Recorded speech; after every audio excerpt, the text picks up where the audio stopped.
we've got an absolute brilliant fire truck, Matt. Come over here, please, sir, and tell me, what have you got? What's the body I'm looking at? It's a 1922 Maxim fire truck made in Middlesboro, Massachusetts.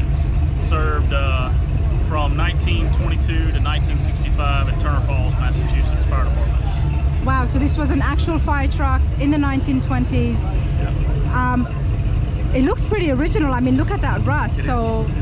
After it served, walk me through it. After it served in 1965, I was told it sat in an RV park for several years. Okay. Until it was purchased around 1989, and a guy started trying to bring it back to life.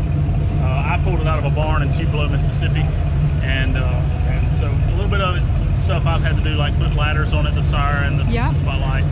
But we're not going to restore it. We're going to leave it just like this. Now, you got it out of a barn, so I'm guessing there were things missing.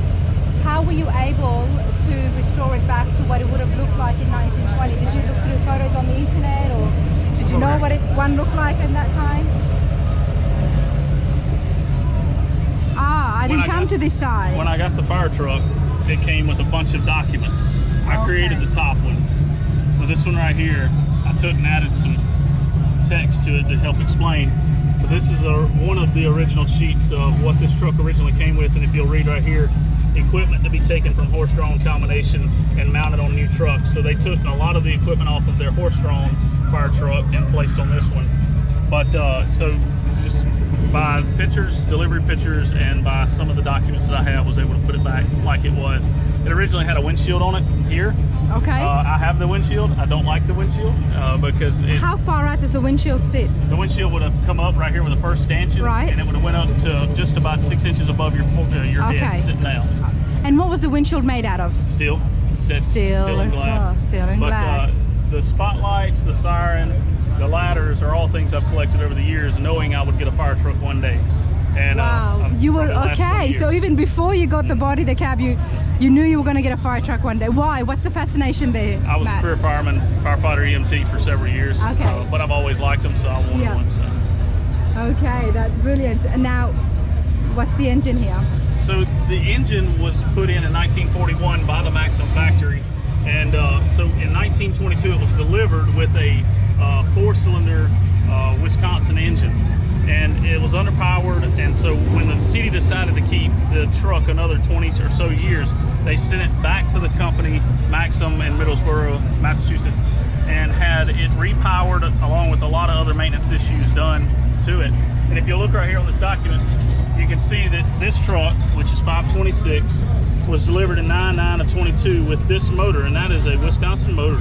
But then they came back years later and they added a note on the side of their documents that says in 8441 they put a Ford engine, a Mercury style, and that's the engine number, and stored other Ford parts with it. And that's exactly the engine number that we've got sitting in here now. It is, and it's also the number that's on the build plate right there. So there's should be a 99T453. And you'll have to go to the other side and look, just as soon as you go around the firewall.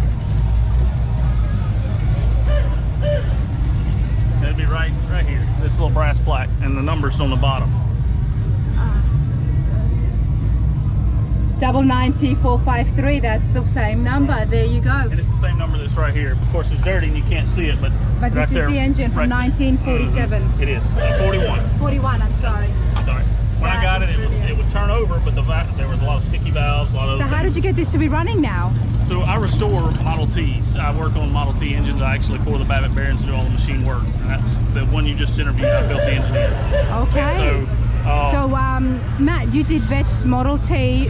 You bring them back to life. You fix up their motors, and I know there's a big Model T club out there now.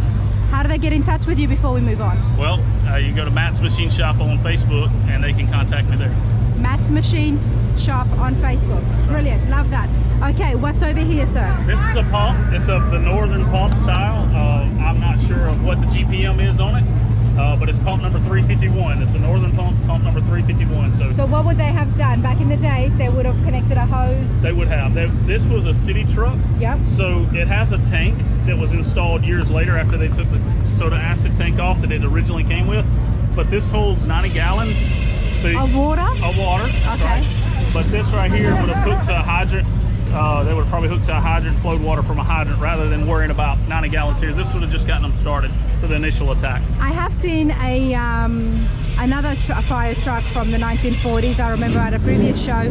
What are these for again? I can't remember. So these are called hard suction hoses, and so they're used for drafting operations. So if you pull up to a lake or a pond or a creek and you need water source and you don't have a hydrant handy, you can actually hook these up to the steamer connection here. And it would use the water from the lake. You would strain it, you suck it up from the water source that you choose, whether, you know, pond, lake water, something like that. Yeah. And it would be an infinite amount. So, yeah, you want to do the side? Do it loud.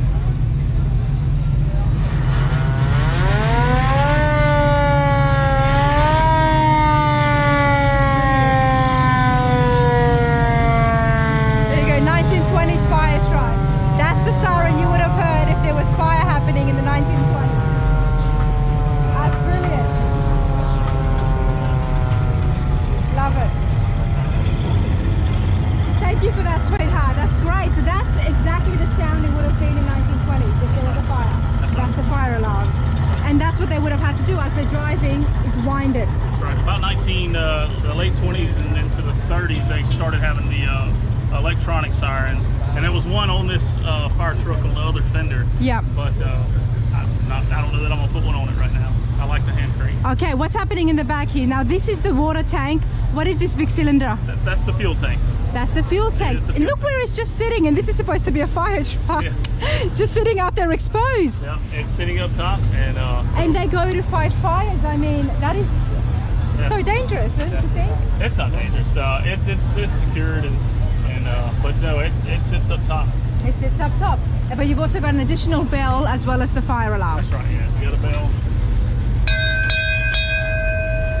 Brilliant, absolutely love it. And this is where the firemen would have had to sit back here. That's right. Yeah. So this is the hose bed, tailboard and hose bed. Yep. And all of our stuff. But there would have been hoses back here that they could have put out as they would have pulled the truck forward. They'd have put the hose out, laid it forward from the hydrant.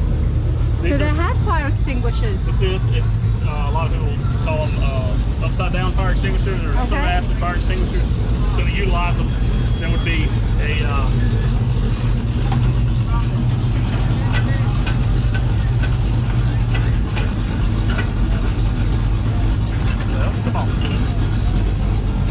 there would have been a valve, a glass valve that would have sat right there, and it had a powder chemical in it, and this would be full of water.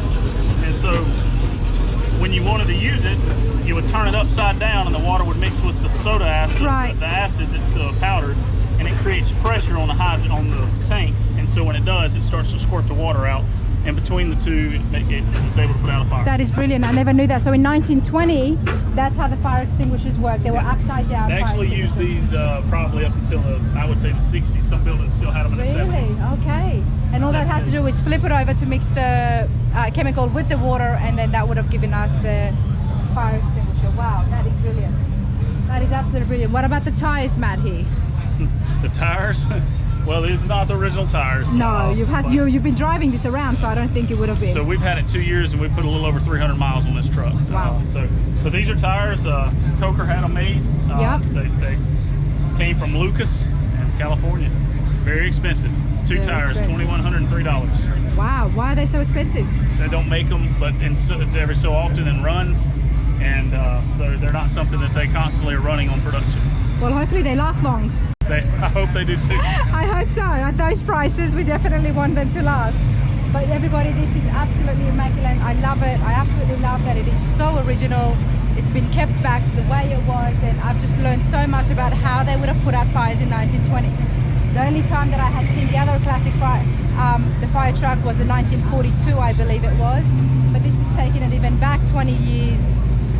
It's brilliant. It takes us back in history to how things were back in the day. Matt, it's been a pleasure. Absolutely love that. Thank you so much, sir, for sharing that with us. Thank you.